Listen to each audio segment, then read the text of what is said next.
'కుబేరా'. ఈ మధ్య నేను బాగా చూడాలి అని వెయిట్ చేసిన సినిమా 'కుబేరా'. ఎందుకంటే ఫస్ట్ థింగ్ 'శేఖర్ కమ్ముల' గారు, సెకండ్ 'ధనుష్' గారు, థర్డ్ 'దేవి' గారు. 'ధనుష్' గారు లుక్ చూసినప్పుడు ఓకే. చాలా నేచురల్‌గా ఉంది. కమర్షియల్ వేలో ఎళ్ళిపోకుండా ఇలాగే మెయింటైన్ చేస్తే చాలు అనిపించింది. అలా చూస్తూ 'పోయిరామావ' సాంగ్ రిలీజ్ చేశాక కంప్లీట్‌గా పక్కా చూడాలని డిసైడ్ అయిపోయాను. అంత అటెన్షన్ తీసుకుంది ఆ సాంగ్. ఇక కథ గురించి మాట్లాడుకుంటే 'కుబేరా' అనే టైటిల్‌కి రిలేటెడ్‌గానే ఆ డబ్బు అవసరం ఉన్న కొన్ని క్యారెక్టర్స్, దానివల్ల సఫర్ అవుతున్న కొన్ని క్యారెక్టర్స్ మధ్య జరిగే డ్రామా ఈ కథ. కథ పరంగా చూసుకుంటే చాలా బావుంది. చాలా మంచి కథ. స్క్రీన్ ప్లే కూడా చాలా ఎంగేజింగ్‌గా రాసుకున్నారు. డ్రామా చాలా బాగా బిల్డ్ అయింది దానివల్ల. కానీ ఒక ప్రాబ్లమ్ ఏంటంటే క్లైమాక్స్. అక్కడిదాకా జరిగే ప్రతి ఈవెంటు, ప్రతి సిట్యుయేషను మంచి హైయేస్తాయి. బట్ క్లైమాక్స్ ఎక్కడో కొంచెం డ్రాప్ అయిందనిపించింది నాకు. అంటే ఈ మాట ఎందుకన్నానంటే కొన్ని కథలకి ఒకటే క్లైమాక్స్ ఉంటది. వేరే ఆప్షన్ ఉండదు. అది మనకు కూడా తెలుస్తుంది. కానీ 'కుబేరా' క్లైమాక్స్ చూసినప్పుడు ప్రీ క్లైమాక్స్ నుంచి ఇంకా బెటర్‌గా రాసుకొనుండొచ్చు. ఇంకా బెటర్ టర్న్ తీసుకొనుండొచ్చు అని అనిపించింది. అంటే ఆఫ్‌కోర్స్ అనుకోవచ్చు బిచ్చగాడు ఎందుకంటే ఏం చేస్తాడు అని. కానీ డెఫినైట్‌లీ ఒక హై ఎమోషనల్ డ్రామాతో ఎండ్ చేసుండొచ్చు అనిపించింది. కానీ still 'Kubera' is a wonderful film. ఖచ్చితంగా థియేటర్‌లో చూడాల్సిన సినిమా. నేనిలా ఈ మధ్య ఏ సినిమాకి చెప్పలేదు. ఇక పెర్ఫార్మన్స్ విషయానికొస్తే 'ధనుష్' గారి పెర్ఫార్మన్స్‌ని ఒక అవార్డ్‌తోనో, ఒక సన్మానంతోనో కొలవలేం. అంత నేచురల్‌గా, అంత జెన్యూన్ రియాక్షన్స్‌తో బ్రిలియంట్ పెర్ఫార్మన్స్ ఇచ్చారాయన. అసలు 'శేఖర్ కమ్ముల' గారు చెప్పినట్టు 'ధనుష్' గారు స్క్రీన్ మీద కనపడే ఫస్ట్ షాటే ఆ ట్రాన్స్‌లోకి తీసుకెళ్ళిపోతారు. మైండ్ పోయిందసలు. ఆయన స్క్రీన్ మీద చూస్తుంటే చిన్న చిన్న రియాక్షన్స్, నార్మల్ వాకింగ్ షాట్స్ గూడా ఒకచోట 'ధనుష్' గారు బిచ్చగాళ్ళతో వెళ్లి ఆళ్ళ పక్కన కూర్చుంటారు. వాళ్ళు ఈయన చూసి డబ్బున్నోడు అనుకుని దూరంగా ఎళ్ళిపోతారు.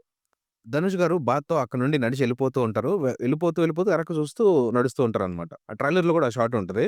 అసలు నిజంగా he is a pride of Indian cinema అనిపించింది. ఆ వాక్ గాని, తన బాడీ లాంగ్వేజ్ గాని, అది కూడా యాక్చువల్‌గా చెప్పాలంటే అలాంటి చిన్న చిన్న డీటెయిల్స్ కొంతమంది డైరెక్టర్స్ చెప్తారు. బట్ కొన్ని తెలిసిపోతూ ఉంటది. ఇది ఖచ్చితంగా యాక్టర్స్ హోమ్ వర్క్ అని. సో ఇది ఆయన హోమ్ వర్క్. ఆయన చూసినప్పుడు he is a Born actor అనిపిస్తది. ఇలాంటివి సినిమాలో 'ధనుష్' గారు చాలా చేశారు. ఇంక్లూడింగ్ తన డబ్బింగ్ కూడా. తన వాయిస్ అవ్వడం వల్ల చాలా ప్లస్ అయింది ఆ క్యారెక్టర్‌కి. తెలుగు సరిగ్గా రాకపోవడం వల్ల, ఉచ్చిరాని తెలుగులో ఉండే ఇన్నోసెన్స్ ఆ క్యారెక్టర్‌ని చాలా బాగా ఎన్హాన్స్ చేసింది. సింపుల్‌గా చెప్పాలంటే 'దేవ' క్యారెక్టర్‌లో బతికి చూపించారు 'ధనుష్' గారు. ఇక 'కింగ్' 'నాగార్జున' గారు 'టీఎఫ్ఐలో' బిగ్గెస్ట్ హీరో అయ్యుండి ఒక నార్మల్ సపోర్టింగ్ రోల్ అది కూడా చాలా వల్నరబుల్ క్యారెక్టర్‌ని తన స్టేచర్‌ని పక్కన పెట్టి అంత నేచురల్‌గా చేశారంటే సూపర్బ్ అసలు. 'నాగ్ సార్' క్యారెక్టర్‌కి మంచి రన్ టైమ్ ఉంది. మంచి ఎమోషనల్ టచ్ కూడా ఉంది.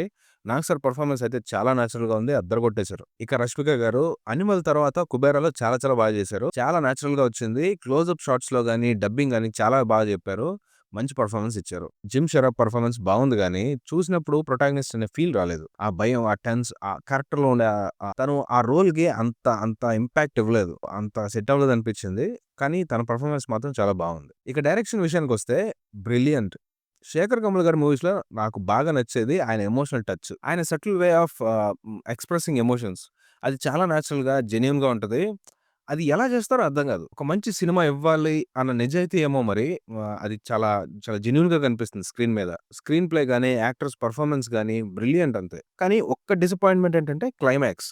క్లైమాక్స్ ఇంకా బెటర్‌గా రాసుండొచ్చు. ఇంకా బెటర్‌గా తీసుండొచ్చు అని అనిపించింది. అదొక్కటే. సో, ఎందుకంటే ఆలోచిస్తే ఇంకా బెటర్‌గా ఉంటుందని మనకే అనిపిస్తుంది. సో, డైరెక్టర్‌గా ఆయన కొంచెం టైం తీసుకొనుంటే ఇంకా మంచి క్లైమాక్స్ ఎండ్ చేసుండొచ్చేమో. ఇక బిగ్గెస్ట్ ప్లస్ అయితే cinematography by Nikhith Bhoomi, art direction by తోట తరణి గారు అండ్ ఎడిటర్ కార్తీక్ శ్రీనివాస్. సినిమాకి బిగ్గెస్ట్ పిల్లర్స్ అన్నమాట. సో, నిఖిత్ భూమి గారి లైటింగ్ గాని, కెమెరా వర్క్ గాని చాలా నేచురల్‌గా డ్రామాని బాగా ఎలివేట్ చేసింది. తోట తరణి గారి ఆర్ట్ వర్క్ అయితే బ్రిలియంట్ అసలు. అసలు ఆ డంప్ యార్డ్ సీన్స్ గాని, చాలా చోట్ల సెట్టింగ్ సీన్స్ గాని చాలా నేచురల్‌గా వచ్చాయి. అసలు ఆర్ట్ వర్క్ అని కూడా తెలీదు మనకి. అంత నేచురల్‌గా ఉన్నాయి. చాలా ప్లస్ అయింది. తోట తరణి గారి ఎక్స్‌పీరియన్స్ గాని, ఆయన వర్క్ గాని సినిమాకి. ఇంకా టీజర్ నుంచి కూడా ఎడిటింగ్ చాలా బావుంది. కార్తీక్ గారు మంచి ఔట్‌పుట్ ఇచ్చారు. ఇక 'రాక్ స్టార్ డీఎస్‌పీ' సినిమాని నెక్స్ట్ లెవెల్‌లో ఎలివేట్ చేశారు. చెప్పాలంటే చాలా సైలెంట్‌గా షూట్ కంప్లీట్ చేసుకున్న సినిమాని రీసౌండ్ వచ్చేసేలా చేసింది డీఎస్‌పీ గారు. అది కూడా ఒక్క 'పోయిరా మావ' సాంగ్‌తో. ఆర్ఆర్ కూడా అదిరిపోయింది.